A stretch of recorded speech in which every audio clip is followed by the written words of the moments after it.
Aaron Rodgers no es el mejor jugador de la NFL, pero sí que puede ser con el que más se pueda disfrutar viendo un partido. Y además, uno de los jugadores más interesantes tanto dentro como fuera del campo.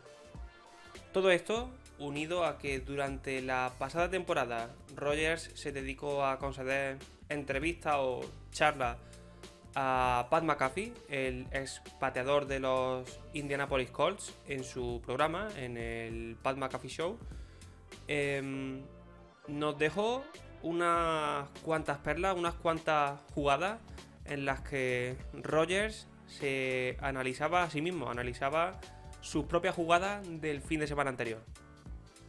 Vamos a echarle un vistazo a la primera de ellas, el primer fragmento, en el que Pat McAfee le pregunta a Aaron Rodgers por qué suele apurar hasta el último segundo del reloj de posesión tan a menudo y si siempre tiene la situación bajo control. Well, the play, I think the reason for the timing on the play was Robert Quinn was having a conversation with Trevathan during that play. Estos dos señores. And they couldn't decide what side he was supposed to be on, so I could tell that there was something that was a little messed up on defense. Now, the play actually called for Aaron Jones to motion back into the backfield, Devontae to widen back out, and then we had a concept, three-man concept on the right, and kind of a two-man concept with Devontae kind of backside by himself to the backside. But I could tell, I really wanted them to maybe declare what they were doing because I knew there was some sort of pressure coming, and I was just trying to get the protection right. And after I could tell that this was kind of coming down to it, I decided to leave Jonesy out there. So I kind of gave him a left-hand stay and just tried to kind of quick snap it on him because it looked like that nobody that there was confusion on who had three vertical to the other side. And three vertical for us was Marquez Valdez-Scantling, who's one of the faster players in the league. And at the snap, I could tell that he was going to have a backer kind of drifting out to him. I knew that there was some sort of pressure coming from the backside because why would they be kind of running out to 2 and 3 on the front side if there wasn't anything on the backside? So I just tried to beat the defender blitzing with the throw, and MBS did a really nice job of just running straight and then catching the ball above his eyes there, and that was a good play for us. En el siguiente fragmento, Pat McAfee le pregunta a Aaron Rodgers cómo es capaz de mantenerse tan calmado dentro de la burbuja, cómo sabe del tiempo del que dispone antes de que algún defensor rival llegue hasta él y lo golpee y lo plaque. Well, it's a lot of that, Pat. I think I would add in some residual jade based on the throw a few plays before that I missed Marquez on that would have kind of blown the game open. Es decir, que como en la jugada anterior casi pilla la espalda de la defensa con el pase a Marquez, sabía que esta vez serían más cautelosos y no le presionarían tanto. When you kind of tie all those things together and you understand what the protection was on the play, I felt good that I was going to have time in the pocket. We were running kind of a staple action play with a deep cross route by Devontae, Allen running backside in, and Marquez running a post to the front side with Bobby was chipping and running to the flat. So I knew I was going to have a little bit of time, probably 5 and 2 hitches timing. Oh, my God. They did a good job on their coverage. They played actually 2 to the field. So it made it hard on Devontae's angle. He didn't know if he should try and take it over the safety, who was kind of hanging on the backside, or cross-face. If I had known he was 100% going to cross-face, I probably would have thrown on the first hitch, but I was a little confused. I thought he might actually try and go over the top and get his shoulders turned. When he didn't, I realized I had to move slightly in the pocket. I just had a feeling with an in route, unless the guy's draped all over him, it's a route you can kind of always throw. You just mix up the trajectory of the ball, whether you got to kind of zoom it between a window, throw over a guy, or really throw kind of like a lollipop, like a real level 2 ball, kind of over, kind of like a rolling dagger route. Of course. Ni idea de qué significa lanzar como una piruleta o una daga. So I felt good I was going to have Allen based on the pre-snap the entire time. I just kind of had to get to a spot to throw it cleanly. En el último fragmento vamos a ver a Aaron Rodgers hablando del ataque de la costa oeste, del coordinador ofensivo de los Green Bay Packers, Nathaniel Hackett, y de una jugada que ocurrió en 1981. Well, first of all, Hack is, his dad is Paul Hackett, and Paul is one of the legendary West Coast offense guys.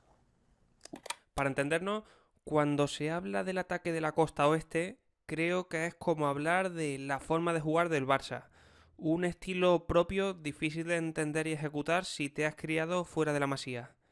Supongo que este Paul Hackett puede ser alguien tipo Charlie Reshak. Paul worked me out with John Gruden in 2005, and they brought Jerry Rice for a throwing session, which was an absolute wild, surreal experience for me, being from Northern California and being a huge Niner fan growing up. En ese momento, Rodgers no era ni profesional y aún jugaba en la Universidad de California. And to see Jerry Rice walking down the steps at Memorial Stadium was pretty amazing. And also to meet Paul and knowing, they work with Bill Walsh. Este hombre sería el equivalente a Johan Cruyff. And having a love for the West Coast offense. It's fun having Nate with us because we can speak that language. And obviously he grew up around that. I grew up in the West Coast offense. It's kind of one iteration from what Bill and Paul, maybe one or two, what Mike installed and ran for years. But the concepts are similar and the base of the offense is very, very similar. And I don't know, I just have a love affair with that type of offense. And so it's fun having him around to talk about the West Coast offense, to tell old stories. I keep in touch with Paul pretty regularly. When we last, against the Niners, I threw a Q8 and a Q9. That's a classic West Coast play where it's just a sprint out. I hit Devante on the left side on 4th and 1 for the first down. Un momento, Aaron. Atento al espacio que tenían Rodgers y Adams para ejecutar la jugada. El marcaje fue excelente. Atento a la mano izquierda de Davante en esta repetición. Me encanta las miradas de Rodgers a Davante Adams en plan, eso no nos debería haber salido. And then hit Marquez for a touchdown I believe it was in the third quarter on the whirl route, the outside route of Q8, spin right option, which is the same play that Joe Montana hit Dwight Clark for the catch in 81. Año 1981. Final de conferencia NFC. Cowboys 6 arriba. En una jugada se comprimirá el fin de la dominación de los Cowboys y el inicio de la era dorada de los 49ers.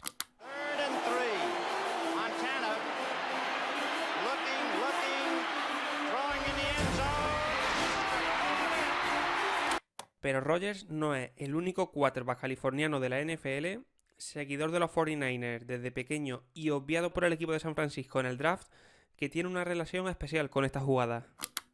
When I was 4 years old, my dad took me to one of the games. It was the NFC Championship game when Dallas played the Niners at home. We were sitting in the end zone when Dwight Clark made the catch. It was on the whirl route as well. Freddie Solomon fell down the right flat. Joe kept it, pumped it, and then threw it high in the back of the end zone to Dwight, who was running the whirl route. So I immediately after I threw the touchdown, I came back to the sidelines and got on the phone with Nathaniel, just because I was so juiced to hit Q8 and hit the whirl on that. It's a West Coast kind of staple and fun to get back to that read. So it's fun having Nate around. He's also just a total goofball.